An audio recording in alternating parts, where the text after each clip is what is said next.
my companion, my four-legged confidant. Welcome to an episode of Confidently Insecure, the podcast where I'm absolutely sure we don't know everything. And oh my gosh, you confidants, you might be like just totally confused and like, what is the title of this episode with dogs? Like, haven't we been doing breakup content? Haven't we been doing drama content? All that stuff. But you guys, this episode might be one of the more dramatic episodes that's ever happened on Confidently Insecure, because when I heard about what we feed our dogs, especially becoming a recent dog owner, my jaw hit the floor, and I became very good friends with our two guests that are here with us this week to talk about dog food, which are my new besties, Heather and Natalie from Just Food for Dogs. And Natalie is the adoption project manager, and Heather is the senior manager of custom support. And they are both actually very integral to my daily life because they are the entire reason why, A, Hippo was able to be escaped from the shelter. He was able to be saved from the shelter. And also why he is able to eat food every day. Welcome to the podcast, Heather and Natalie from Just Food for Dogs.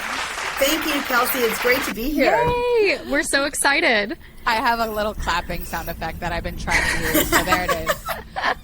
Okay, so you guys are both my friends, and specifically came into my life at such a crazy time. Natalie, you and I connected, I think, over social media. And you saw that Hippo was in the shelter. I was trying to foster him. You guys helped.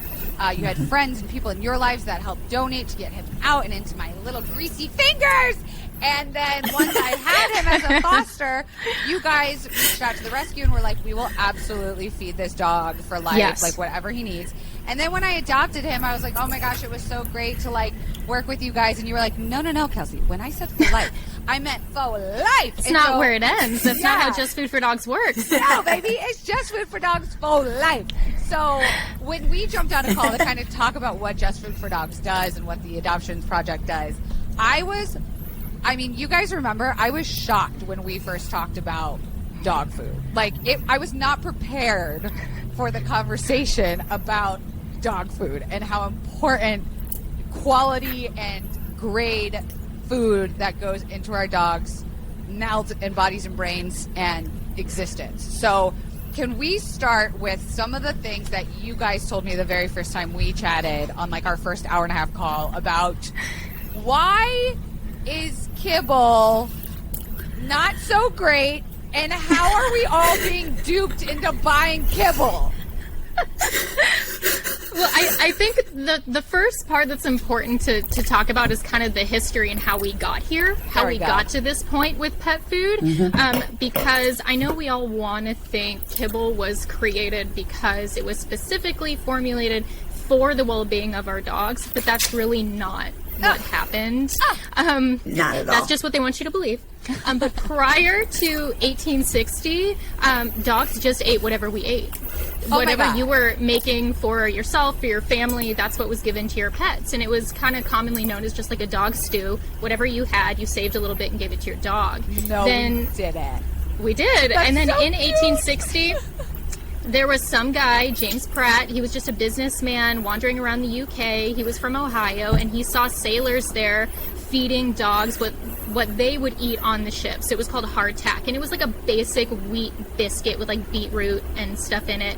And they were feeding it to dogs, and he had the brilliant idea, oh my gosh, I should turn this into a business. Why don't I just make these and then sell them to people? And then what ended up happening is the wealthier Americans continued to buy these for like show dogs. It was the premier food for show dogs, and it became this great elite thing. And then it kind of just continued from there. Other competitors popped up, like your popular Milk-Bone happened shortly after, and that was what people fed their dogs. And that was considered like a meal. It wasn't a treat at the time. Those were full meals. But then once we hit, the war, World War II, everything changed because we were feeding dogs real food. It was being canned, it was being fed to our dogs, but it was still food. Once the war happened, metals had to be rationed. pet food was considered non-essential by the government. And so suddenly all of these new companies that had popped up who were feeding our pets had to figure out a way to keep selling their product because they couldn't can it. So they had to come up with ways to dehydrate it, process it. My God. And that's how we kind of got to where we are. And suddenly your dog's food was coming in boxes and bags when it used to be in a can. It's crazy. This is all the government's fault, is what I'm hearing. Well, you know what? It really, and it is also a trend factor, right? So the wealthy wanted these biscuits for their show dogs, so everybody wanted to be like them, and they emulated that, and that's so common.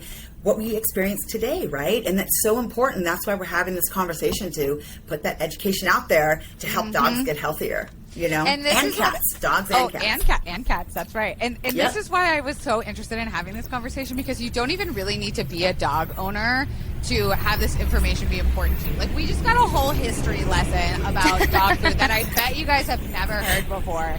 So tell me, what started to happen to the quality of the food when it got trendy, when it got dehydrated, when we started selling it in bags and boxes instead of metals and straight off the dinner plate? Right around the time all this was happening, this is also when the first processed foods for humans hit the market, was during the war. So suddenly Spam, being one of the first, was a common product used in homes. And when we think about the war, prior to the war, women didn't really go to work. They were at home, they were the homemakers, and they were the ones preparing scraps for our pets, right? But as soon as the war hit, all of a sudden women are going to work full time, creating weapons and all of this stuff. So if they're not home cooking, there's no scraps for your pets, right? So all of a sudden there weren't options at home. Processed foods were hitting the market for people, and that started to bleed into pet food. And then post-war, the GI Bill hit. There was suddenly an economic boom. People were buying homes. They suddenly had education opportunities they didn't have before. And our little corner markets turned into supermarkets. And supermarkets are flooding the shelves with processed foods and canned foods and all of these things that were discovered during the war. And then those deli counters and fast food chains are popping up suddenly. There's more waste, there's more byproducts, and we need a place to send all those, right? We can only make so much fertilizer, so suddenly pet food companies are like, oh wait, this is great. We'll just recycle what we aren't using into something else. And that's kind of where that started. Yeah, and on top of that too, that quality of the food that they're using for fertilizer, we wouldn't eat it, right? And so we believe that we want to feed our dogs all the things that we actually can eat too, and nothing less, right? They're family to us.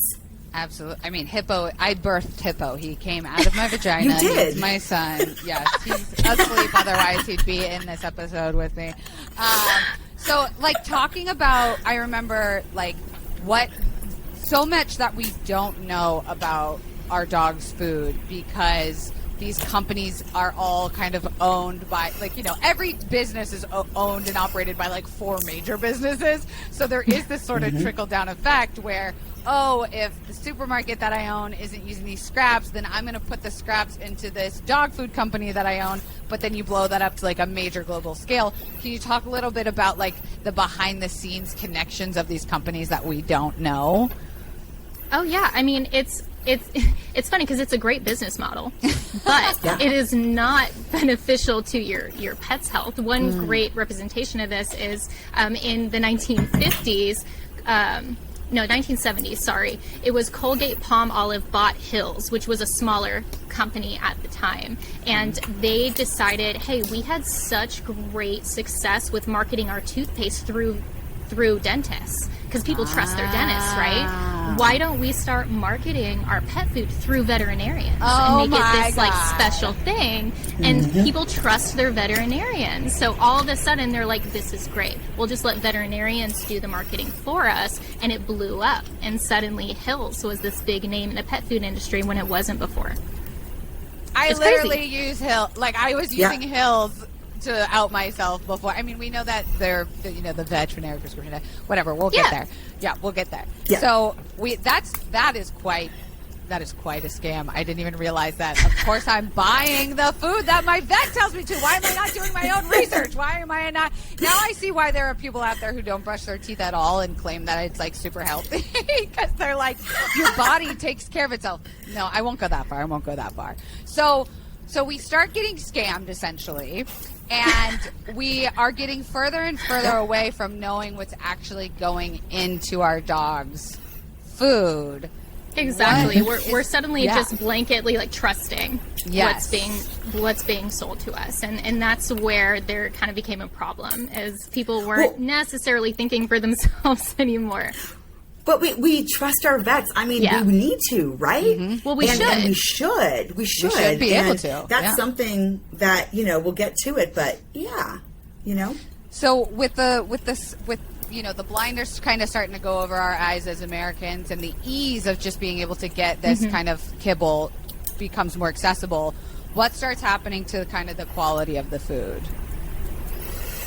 I don't know, Heather, you want to take this one? Yeah, I'll take this one. So, I mean, if you can call it that, I don't even think we could call it food at that point, grade, right? Yeah. Oh, it's not. And so remember earlier when Natalie was saying about how, we wanted these biscuits because the wealthier people were feeding their show dogs, and they're like, everyone wanted to be like that. But what people didn't realize is what those ingredients were including. And it wasn't just meat meal, which is a form of processed meat that actually goes further.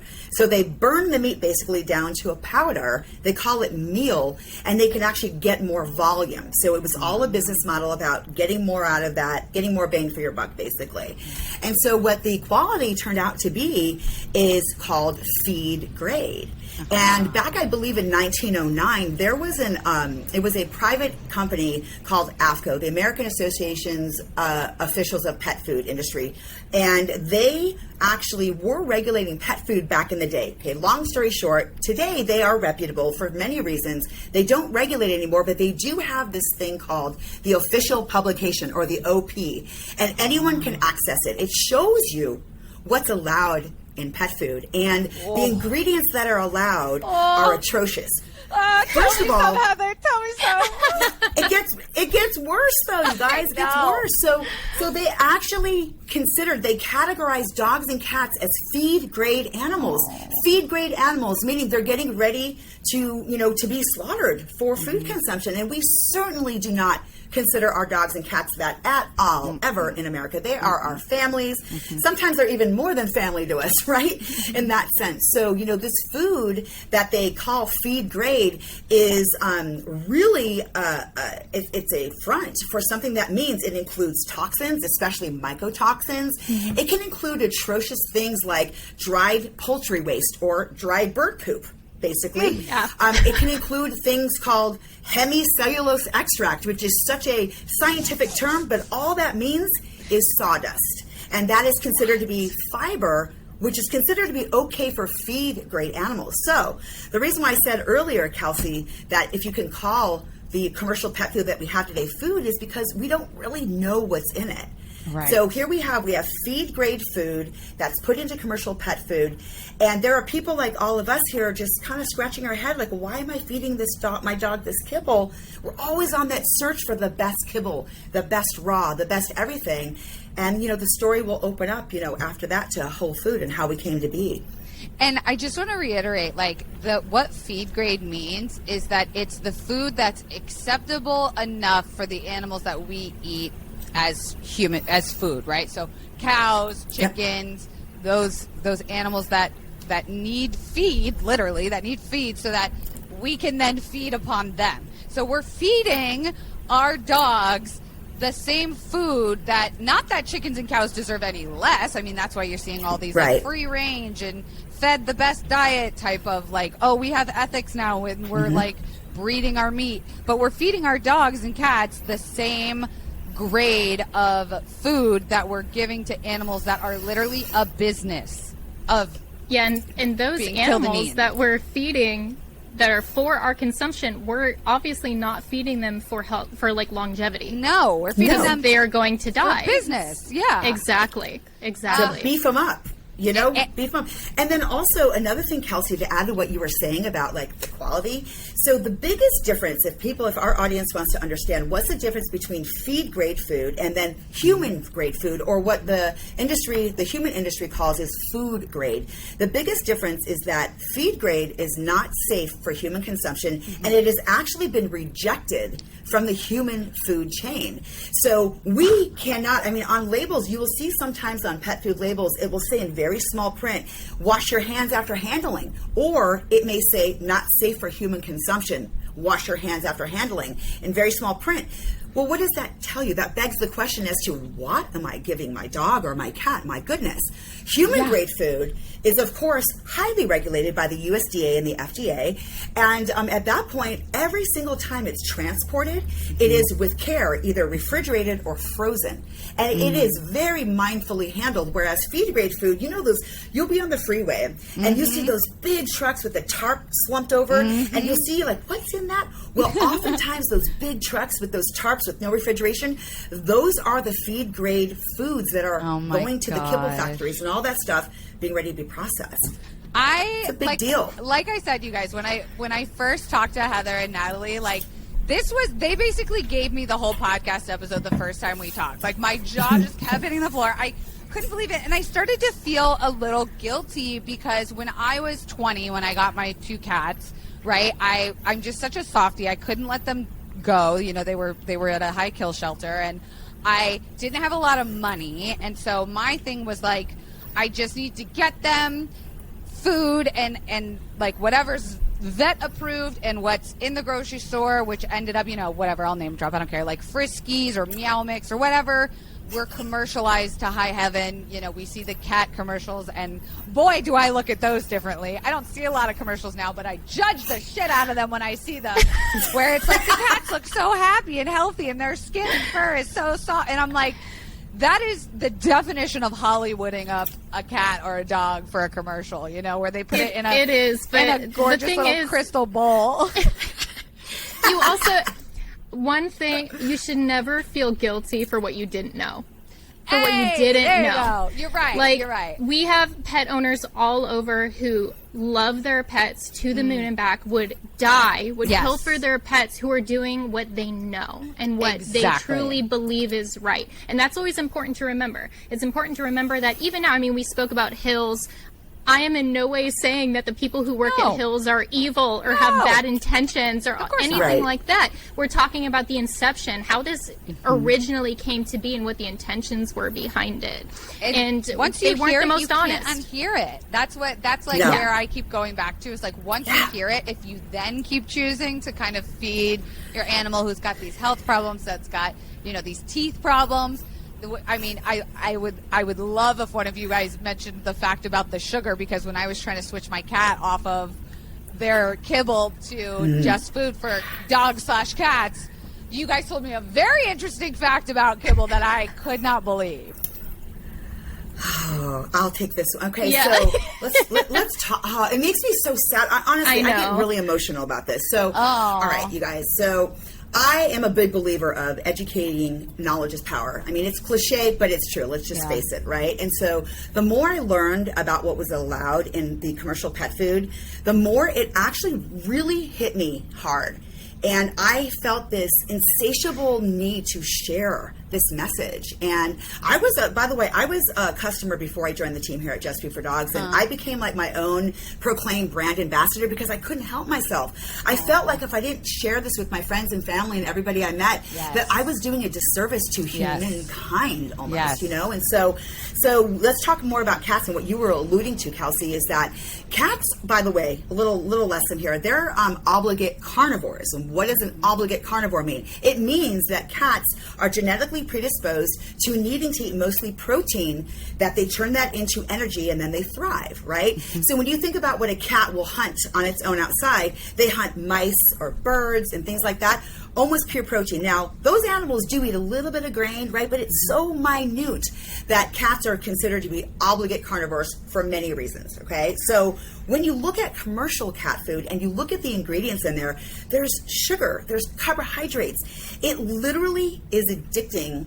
our cats to this food. So they are basically addicted to this food. They need more. Just like, I love sugar. I love sweets. We become addicted to sugar. There are so many sugar addicts in the world, right? Me. And yeah, I'm one of them. That's for sure. And it's a powerful hold that substance has on you. Think about a cat.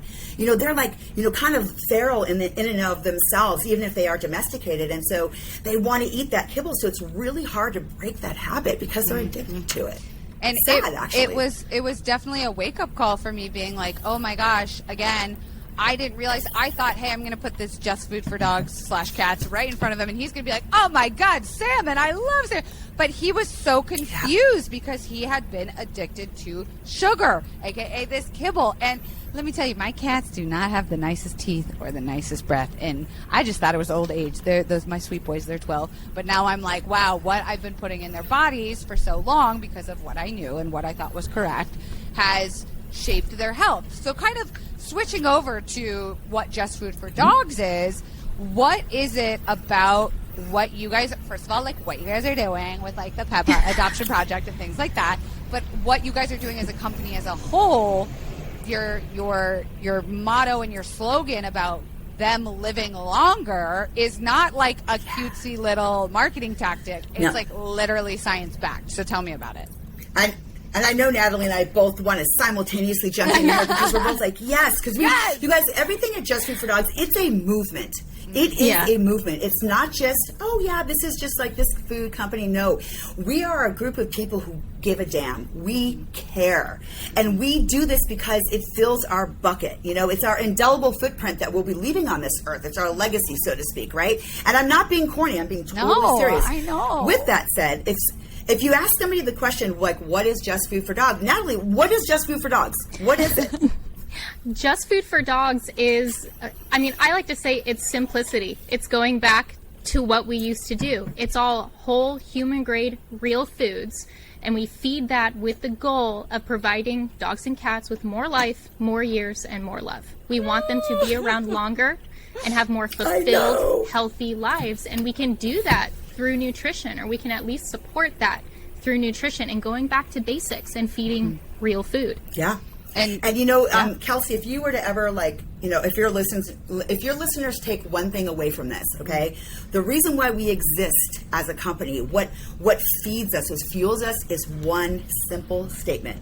We are here to get dogs and cats as healthy as they can be, no matter what health issue they're facing, no matter what age they are.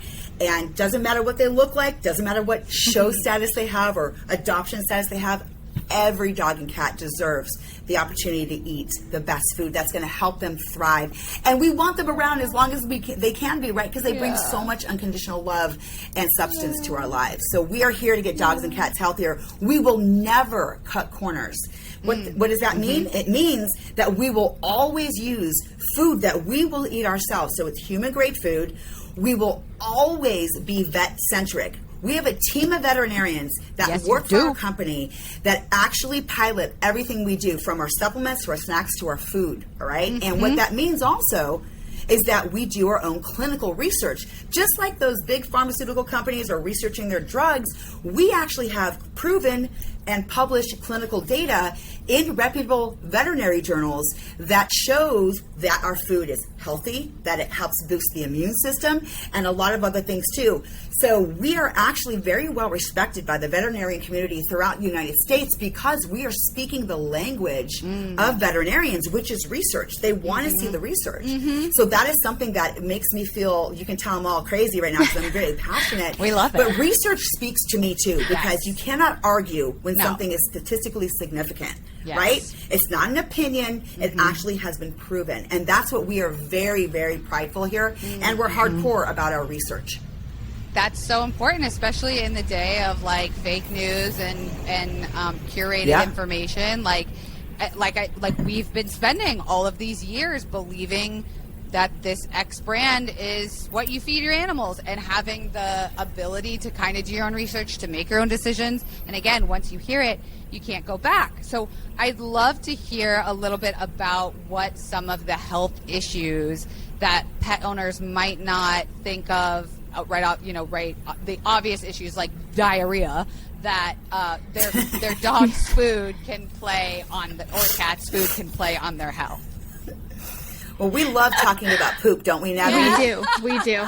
That's one of the first things we talk about when we're talking with pet owners is let's talk about their poop. What does it look like? Give me all the details. I want to hear it all. And people are always like ashamed to talk to us about it. I'm like, no, this is literally giving me a good idea and a good picture of how healthy your pet is right now. Aww. I mean, send me a photo. We'll figure it out.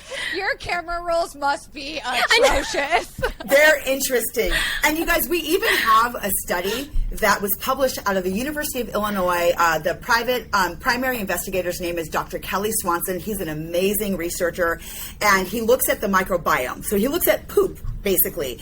And, he is so adamant about poop and looking at it. So in this study, real quickly, I have to plug this, dogs that were fed Just Food for Dogs, beef and russet potato recipe and the chicken and white rice compared to Fresh Pet, which was also compared to Blue Buffalo kibble, they pooped about 62% less. 62% less. So think about it. You're a Great Dane that might be pooping this big. Yeah. 62% less might be like that, right? Yeah. A lot smaller, but it's not just the fact that you don't need as big of a poop bag to pick that up. What that means is that your dogs, when they're eating human-grade fresh whole food, their bodies are utilizing the nourishment and actually thriving physically and mentally because of that great food. So when you're pooping a lot, that means you're eating food that your body's not really utilizing. Same goes for us, right? If we're eating a bunch of donuts, we're going to be sure the next day we're going to be having some big bowel movements, okay? Big time, yeah. Yeah, when we're talking to pet parents who are first coming to us, a little intrigued about what we do and Just Food for Dogs, what we hear a lot of the time is my dog has always eaten kibble and all the dogs I've had have always been fine.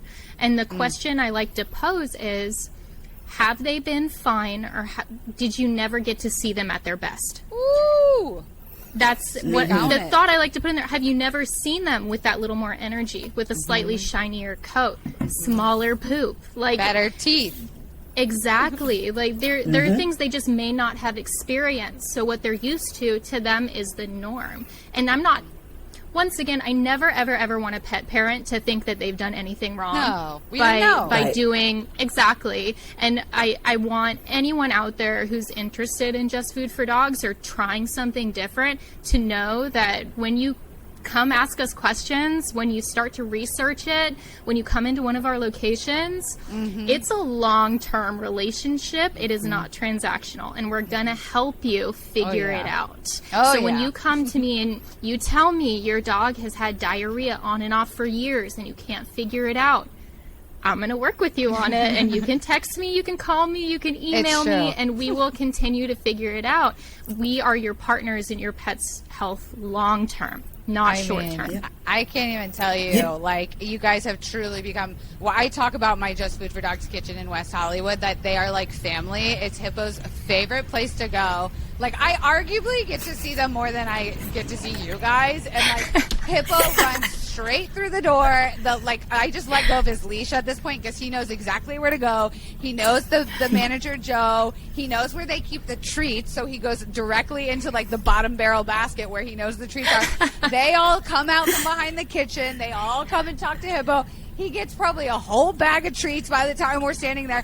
And I know the treats are good, so I let him indulge. And also, it looks like meat. And yes, I have tried all the treats myself, especially the pumpkin cookie ones. Oh, my God, yeah. And I'm not even kidding. Like, I was on a call for an hour this morning with one of your RVTs, are they called? Yes. It's like a veterinary technician. Registered veterinary technician. There you go. And she was giving me, like, very helpful health and pet advice. I mean, when you go into the custom diets, you're speaking with one of the vet teams. You're speaking with such a customized experience.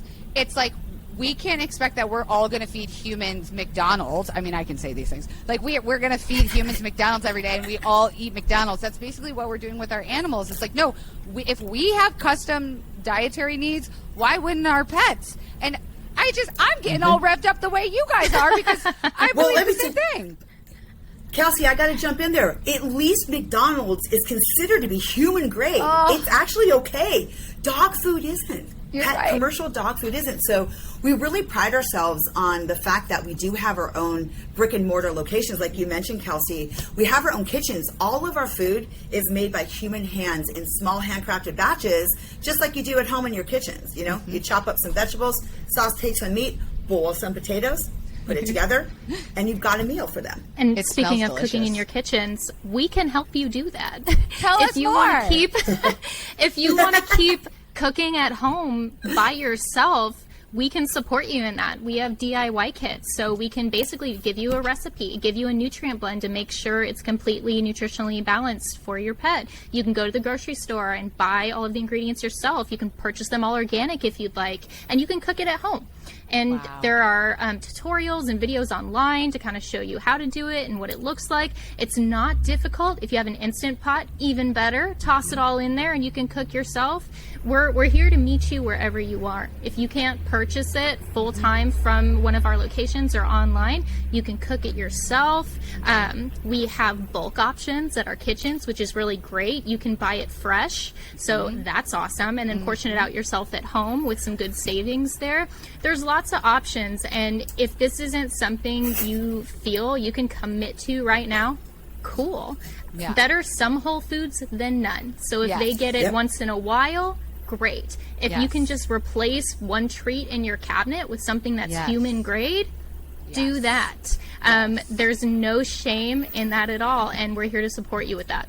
And when you, Heather, earlier had said, like, you guys will never cut corners, it's so true, because even I've been in the kitchens when, like, I don't know, some very important man from the company was there, like, in a suit, and I had said something about, like, you guys have recently been doing the shelf-stable versions of your foods, and I was like, oh, when are you going to get the fish version in? And he was like, no, that doesn't work, because here's why, like, the fish won't work in the box this way until we discover a new ingredient to make it stable, and, like, the packaging would have to, and he, like, sat there and just, like, talked at me for 20 minutes of the science behind why it's not out now. And I was like, I want to say this was Richard. Was this Richard? Yeah, it might have has to be. It must be. Yeah, and I was just like, give a oh shout my out gosh. to Richard right now. Shout out to Richard, because I was just like, oh, holy shit. Okay, sorry I asked, but it makes a lot of sense why. And so, like, they're not kidding. Like, everyone who works there loves their dogs, feeds their dogs, just food for dogs. And I love, Natalie, what you said about even just swapping out something like the treats, even, because you will start to see the difference when your dog and cats do start to have human grade. Imagine having, again, McDonald's for all of your life, and then for the first time having like a steak made from like a happy cow. You know, you're just like, holy shit. So it's an honor for me to feed Hippo Just Food for Dogs. He's absolutely obsessed. We use a combination of like the shelf stable, depending on if we're out on adventures for the day. Like I bring his little backpack, his little Just Food for Dogs backpack, and I put it with his little shelf stable adoption project merch, and we go out, and we also do the frozen kits. But it looks like real human food, which it's gorgeous every time I see it. I mean, right now he's eating venison, you guys. He's eating better than I am eating. It's funny. I always think about when I'm feeding my dog, it always makes me think about, what did I even prepare for myself for dinner? Like, what?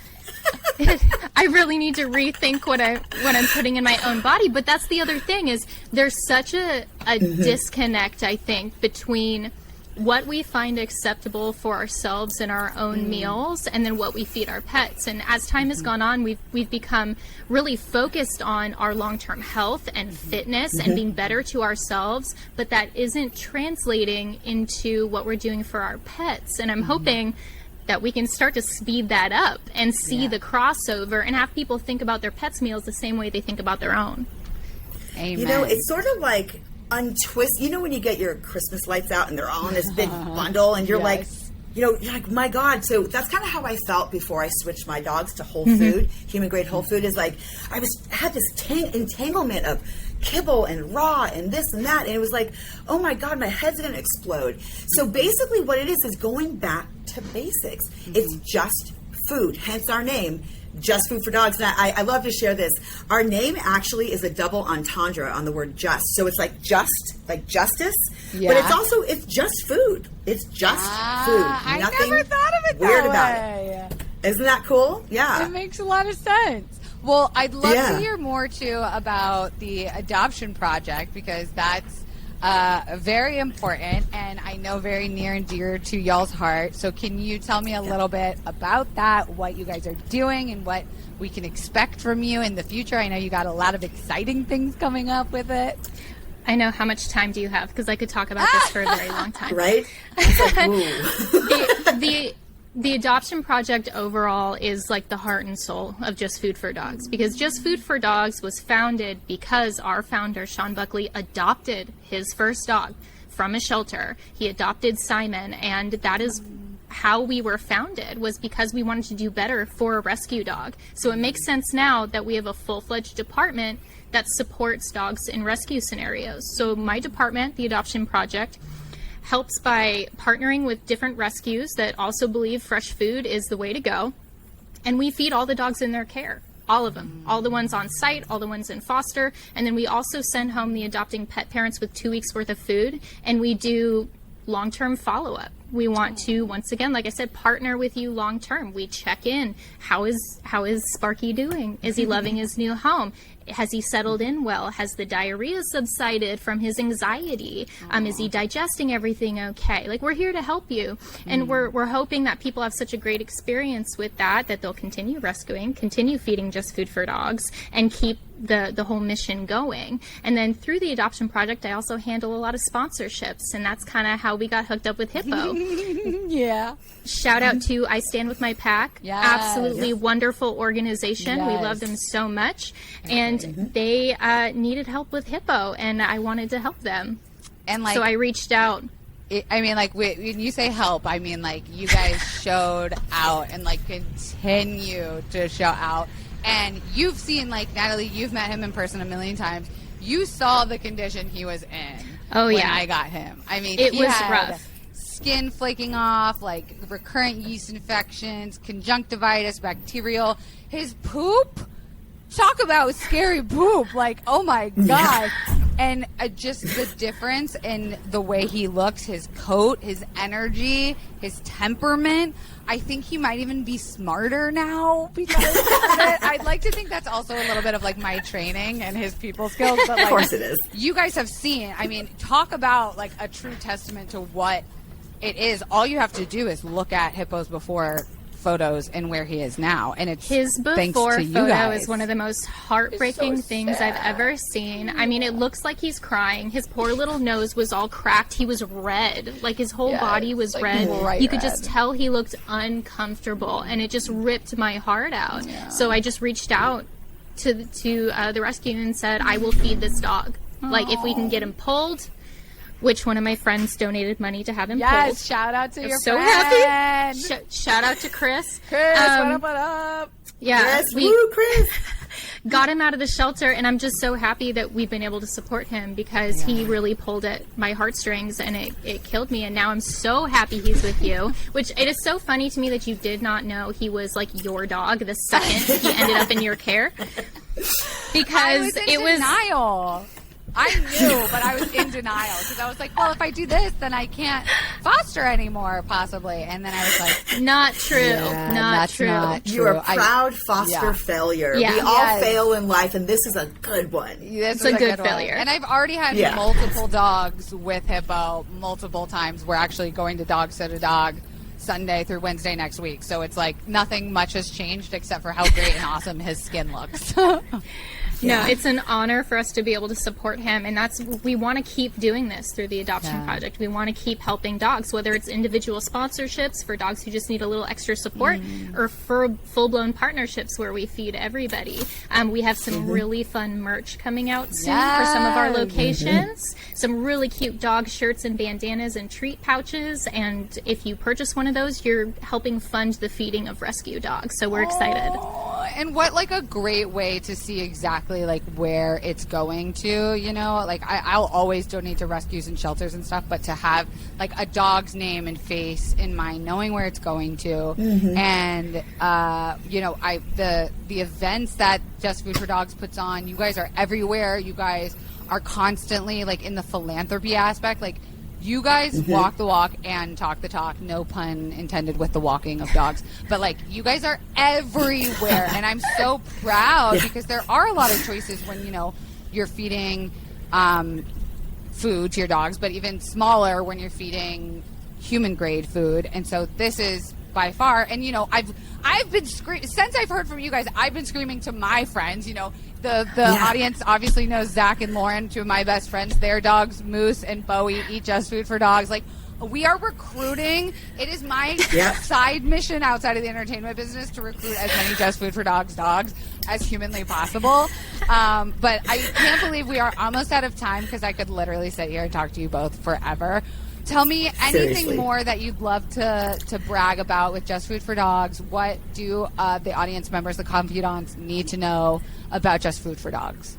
Heather, I need you to really talk about customs right now, because that's something not all companies offer. Do it. So what is customs? It's exactly what it means. It's something that is 100% tailored to your dog or your cat. And we even feed zoo animals. Like, we go above and beyond. We have an ocelot named Mowgli at the Moore Park Zoo in Los Angeles that we actually feed. What? So, yeah, we've done pigs, we've done guinea pigs. We will do custom formulations for any animal. But let me get down to the nitty-gritties because we're almost out of time here. So if your dog or cat, you know, aren't doing, you know, maybe they're not doing well anymore on our daily recipe, and we have a full line of prescription recipes as well. Let's just say that they are not doing so well on those anymore. Or let's just say you just want a custom diet. You don't have to have a sick pet to actually pursue the custom formulation experience. So this is what we do. We actually get a very detailed questionnaire. We have a one-on-one VIP consultation, which Kelsey, you and I had about Leo, right? Yes, we did. Yeah. Because he had we ask a lot of questions. Exactly. Our veterinarians work with your veterinarians, and our veterinary formulators come up with a recipe where every single ingredient has a purpose for your dog's or cat's health.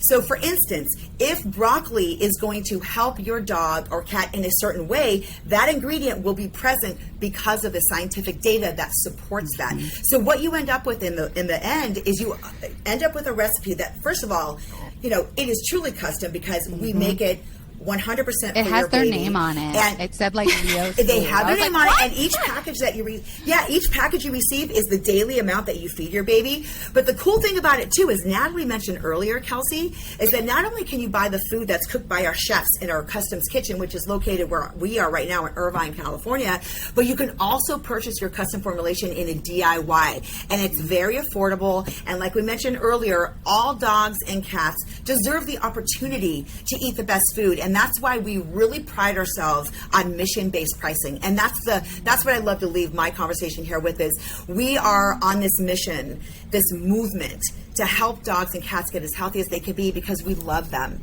And that's the truth. It's simple. And that's what we do at Customs. If you ever are interested in that, you can always just go on our website, actually sign up for a custom consultation. You might be talking with me or one of my team members. Yeah, and it's just a beautiful thing that we're able to do in the custom side of things. Yeah, truly, and I want to give Heather's a big best. Well, yeah, Heather is the best, but I want to give a big shout out. The best. Aw. I want to give a big shout out to all of our veterinarians out there and veterinary partners who support what we're doing, because it's a pretty unique movement that's been going over the last few years, and to completely change your way of thinking that's contrasting what's traditionally been presented to you is a big deal. Yeah. So for all of the veterinarians and technicians and everybody out there who works at these clinics who really loves Just Food for Dogs, thank you for talking about us and recommending our product, because together we're able to change pets' lives. Yeah, and Kelsey, thank you for being you. Please. And for being so in love with Hippo, your foster failure. This is such a beautiful, I just love this. This is what we're about. Yeah. We're about connecting in community. And if anybody listens to this podcast and is curious about Just Food for Dogs, please find your nearest location on our website, walk in, mention this podcast. Say, I heard about Just Food for Dogs on the podcast. We will give you 20% off. Wow! I just got chills. 20% off. That's crazy. Confidants, that's a really good deal. I had no idea you were going to offer that. That's so kind of you. We want you to try it. We want you to test it out. Even if it's just treats, even if it's some pantry fresh to top off what you're feeding them. Some whole food is better than none. So please take advantage of it. Go in and try it out. Absolutely. And we're always giving out the promo code on Hippo's Instagram too, or TikTok. Like, we live over there, you guys. Also, definitely check out the social media, Just Food for Dogs, because they're always, like I said, throwing events. They're always popping up at so many different events all over. There was also a documentary, I think, was it on Netflix, called Pet Fooled, that kind of goes into the background of... it was really popular. That goes into kind of the nitty gritty of the stuff we talked about, just with like what we don't know about going into our diet, and educate yourselves on it. But know that when I'm like not kidding. You guys know this wasn't sponsored. This isn't like an ad. I genuinely not only believe in what you guys are doing as humans, but like what the product does, because I've seen it happen before my very eyes. You've seen it. And it's, when you care about your dogs that much, like you want the best for them. And Natalie said, you can just grab the treats, because you'll want to eat them as a human. Those pumpkin ones, like, be careful. Yeah. And if you want that pumpkin, seriously, if you want that pumpkin treat recipe and you want to make them at home, let us know. We'll give it to you. See, it's just good people too. Thank you, Heather and Natalie, so much. You guys know I'm obsessed with you both because you're my friends and partners in this mission to make Hippo the best hippopotamus that you could possibly be. And I'm just so grateful for what you guys do and how much you guys love Hippo as well. Thank you guys so much for being here. Thank you, Kelsey. Thank you so much. Thank you. Absolutely. Confidants, that's it for this week. Don't forget to rate this podcast 5 stars on iTunes. If you're not going to rate it 5 stars, please don't rate it at all, because I'm sensitive. Hey, go follow Just Food for Dogs. There will be some links below, and you can follow Hippo at Hippo the Baby on Instagram. And we will see you guys next week. Bye-bye.